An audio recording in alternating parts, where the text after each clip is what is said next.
Hello అందరికీ. చెట్లు పెంచడం ఎంతమందికి ఇష్టమో నాతో కామెంట్ చేయండి. నాకైతే చాలా చాలా ఇష్టమండి. చిన్నప్పటి నుంచి నాకు చెట్లంటే చాలా ఇష్టం. ఇక్కడ చూడండి, మా ఇంట్లో మినీ గార్డెన్‌లో నేను ఒక 5, 6 రకాల విత్తనాలనైతే వేశానండి. అవి 3 రోజుల్లోనే ఇక్కడ చూస్తున్నారు కదా! ఇలా మొలకలనేవి స్టార్ట్ అయ్యాయి. ఇవి ఏ మొలకలో మీరు గెస్ చేసి నాతో కామెంట్ బాక్స్‌లో కామెంట్ చేయండి.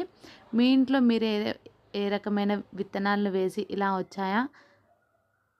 చాలా అంటే చాలా హ్యాపీగా ఉంటుంది కదండీ! మన ఇంట్లో మనం వేసిన విత్తనాలతో మొలకలనేవి వస్తే, మరి మీరు కూడా అలా చేస్తే నాతో కామెంట్ చేయండి. మీరు ఏ రకమైన మొక్కలను పెంచుతున్నారో తప్పనిసరిగా గెస్ చేయండి ఫ్రెండ్స్. ఇక్కడ చూస్తున్నారు కదా! ఇక్కడ 4, 5 రకాల విత్తనాలకు 4, 5 రకాల మొలకలనేవి స్టార్ట్ అయ్యాయి. చూడండి. తప్పనిసరిగా కామెంట్ చేయండి. Thank you for watching friends. Bye.